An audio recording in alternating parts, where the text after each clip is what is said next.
আমার কাছে মনে হয় যে আমার ভাই মনে হয় এখনো বেঁচে আছে।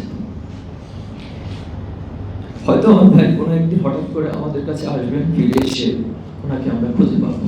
আমাদের ভাইদেরকে ফিরিয়ে দেওয়া হোক, আর ফিরিয়ে না দিতে পারলে অন্তত এই সংবাদটুকু জানার তো তার অধিকার রয়েছে, যার সন্তান দুনিয়ায় বেঁচে নেই। প্রকাশের স্বাধীনতা, তার রাজনীতি করার স্বাধীনতা এবং আইনগত সুবিচার পাওয়ার যে স্বাধীনতা, অধিকার রয়েছে, নাগরিক হিসেবে প্রত্যেকেই সমানভাবে বহন করে। কিন্তু দুঃখজনক হলেও সত্য, বিগত যে সময় আমরা পার করে এসেছি, এই সময়টাতে যারা ফ্যাসিবাদের বিরুদ্ধে কথা বলেছে, ফ্যাসিবাদের বিরুদ্ধে অবস্থান নিয়েছেন, তাদের জন্য সাংবিধানিক এই নাগরিক অধিকারগুলো নিশ্চিত করা হয়নি, বরং তাদেরকে গুম, খুন, হত্যা, নির্যাতন, রিমান্ড, আয়নাগরের মধ্য দিয়ে তারা তাদের ফ্যাসিবাদ কায়েমের জন্য আমাদের ভাইদেরকে নির্যাতন করেছে, আমাদের ভাইদেরকে খুন করেছে, গুম করেছে। 5ই আগস্টের পর আমরা স্বপ্ন দেখেছিলাম যে একটি সুন্দর বাংলাদেশ নির্মিত হবে এবং সেই বাংলাদেশে বিগত সময়ে যত অবিচার হয়েছে, সবগুলো অবিচারের একটি সুষ্ঠু এবং ন্যায় বিচার সকলে পাবে। সে আশায় আমরা এই গুম হওয়া, যারা গুম হয়েছিলেন তাদের পরিবারকে সাথে নিয়ে সরকারের যতগুলো জায়গা রয়েছে, র্যাব থেকে শুরু করে সরকারের গোয়েন্দা সংস্থার যতগুলো জায়গা রয়েছে, গুম কমিশনের তথ্য দেওয়া, সব জায়গাতে আমরা চেষ্টা করেছি। সাংবাদিকদের মাধ্যমে গুমকৃত পরিবারের সদস্যরাও তাদের সন্তানদের, তাদের পরিবারের সদস্যদের তথ্যগুলো তুলে ধরেছে। কিন্তু দুঃখজনক হলো আমরা এখনো পর্যন্ত 7 জন ভাইয়ের কোনো খোঁজ খবর পাইনি। বাংলাদেশে যে গুম কমিশন গঠন করা হয়েছে, এর তথ্যের ভিত্তিতে মোট 1850 জন গুম হয়েছিল বিগত সময়ে। এর মধ্যে 330 জন ফিরে আসেনি এবং এই 1850 জনের মধ্যে ইসলামী ছাত্র শিবিরের 200 শতাধিক প্রায় জনশক্তির দায়িত্বশীল ভাইরা রয়েছে। এর মধ্যে বড় একটি সংখ্যা আমরা লাশ খুঁজে পেয়েছিলাম, তাদের লাশ ফেরত দেওয়া হয়েছে। অনেকে 5 দিন, 10 দিন, মাসের পর মাস, বছরের পর বছর গুম রেখে এরপর আদালতে উঠানো হয়েছে। তাদেরকে আদালতে উঠানো হয়েছিল, তাদেরও অনেকের অঙ্গহানি হয়েছিল, কেউ চোখ হারা, কেউ পা হারা, কেউ হাত হারা, কেউ অনেক মারাত্মকভাবে আহত অবস্থায় তাদেরকে উঠানো হয়েছিল। এর মধ্যে 7 জন ভাই, তাদেরকে আমরা এখনো খুঁজে পাইনি। আমাদের হাফেজ জাকির হোসেন ভাই, যিনি ঢাকা মহানগর পশ্চিমের আদাবর থানা দায়িত্বশীল ছিলেন, ওনাকে গুম করা হয়েছে।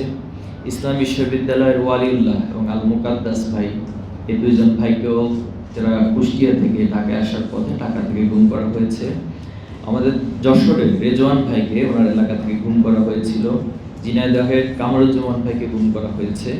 বান্দরবানের জয়নুল আবেদিন ভাইকে গুম করা হয়েছে এবং কক্সবাজারের শফিকুল ইসলাম ভাইকে গুম করা হয়েছে। এই 7 জন ভাইকে এখনো পর্যন্ত আমরা খুঁজে পাইনি। আজকে ওনাদের পরিবার এখানে কথা বলেছেন আপনাদের সামনে। একটি পরিবারের জন্য কতটা কষ্টের এবং কতটা নির্মম হতে পারে যে তিনি তার সন্তান কি বেঁচে আছেন নাকি তিনি এই দুনিয়া ছেড়ে চলে গেছেন, এই তথ্যটুকু জানারও যে অধিকার, মৌলিক অধিকার, সেটাও তারা তাদের অধিকারটুকু পাচ্ছেন না। আমরা ওনাদের পরিবারদের কাছে কোনো জবাব দিতে পারি না। ওনারা অনেক সময় আমাদেরকে ফোন করেন, আমরা কথা বলি, ওনাদের সাথে দেখা সাক্ষাৎ। একটা পরিবারের জন্য এটা কতটা নির্মম এবং কষ্টের, শুধুমাত্র তারাই ফিল করতে পারে যাদের সন্তান, যাদের পরিবারের সদস্য গুম হয়েছে। আমাদের মুকাদ্দাস ভাই ছোট ভাই কিছুদিন আগে আমাকে বলছিলেন যে ভাই, আমার কাছে মনে হয় যে আমার ভাই মনে হয় এখনো বেঁচে আছে। হয়তো আমার ভাই কোনো একদিন হঠাৎ করে আমাদের কাছে আসবেন, ফিরে এসে ওনাকে আমরা খুঁজে পাবো। জাকির হোসেন ভাইয়ের বড় ভাই এখানে উপস্থিত আছেন, কয়েকদিন আগে ওনার সাথে বসে কথা বলছি। ওনার মা এখনো পর্যন্ত তার সন্তান ফিরে আসবেন এই আশায় তিনি বসে আছেন। তো এই বিষয়গুলো আসলে কতটা কষ্টের, এটা শুধুমাত্র যাদের সন্তান, তাদের পরিবারের সদস্য, তারা অনুভব করতে পারে। আমরা এই মানবিক জায়গা থেকে অনুরোধ করবো সরকারের প্রতি, অন্তত আমাদের ভাইদেরকে ফিরিয়ে দেওয়া হোক, আর ফিরিয়ে না দিতে পারলে অন্তত এই সংবাদটুকু জানার তো তার অধিকার রয়েছে, যার সন্তান দুনিয়ায় বেঁচে নেই। আজকের এই জায়গা থেকে আমরা বলতে চাই যে বিগত সময় ইসলামী ছাত্র শিবিরকে যে নির্যাতন জুলুমের মধ্য দিয়ে যেতে হয়েছে 19৭ সাল থেকে আজকে পর্যন্ত আমাদের 234 জন ভাইকে জীবন দিতে হয়েছে। এর মধ্যে শুধুমাত্র ফ্যাসিবাদ আমলে 2009 থেকে 2024 জুলাই আগস্টের পূর্ব মুহূর্ত পর্যন্ত আমাদের 103 জন ভাইকে হত্যা করা হয়েছে। এর মধ্যে 17 জন ভাইকে ক্রস ফায়ারের নামে তারা হত্যা করেছিল। এরপরে বিভিন্ন জনকে বিভিন্নভাবে কোথাও বাড়ি থেকে উঠিয়ে নিয়ে এসে অথবা কোথাও মিছিলে কোথাও রাজপথে তাদেরকে হত্যা করেছে। আমাদের অনেক ভাইকে হত্যা করে শহীদ সোহান আপনারা জানেন তার চোখ পুরো উঠিয়ে নিয়ে আছে। আমাদের সাবেক কেন্দ্রীয় সভাপতি দেলোয়ার হোসেন ভাইকে টানা 55 দিন রিমান্ডের মুখোমুখি করা হয়েছিল।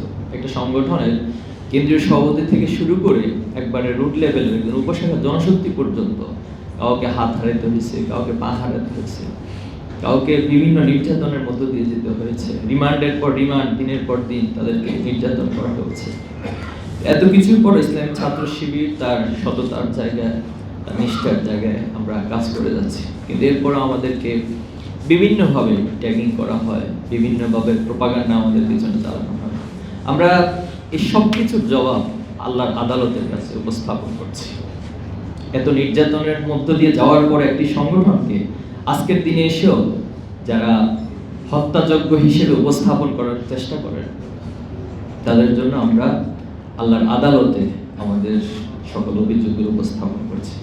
মেহেরবানি করে এই নির্যাতিত এই সংগঠনের প্রতি যে জুলুম করা হয়েছে, আপনাদের নতুন কোনো অপবাদ, নতুন কোনো প্রোপাগান্ডা দিয়ে এই জুলুমের উপর আবার জুলুম করবেন না, আমরা সকলের উদ্দেশ্যে আহ্বান জানাচ্ছি। ওদের স্বপ্ন পূরণে পাশে থাকতে পেরে আমরা গর্বিত।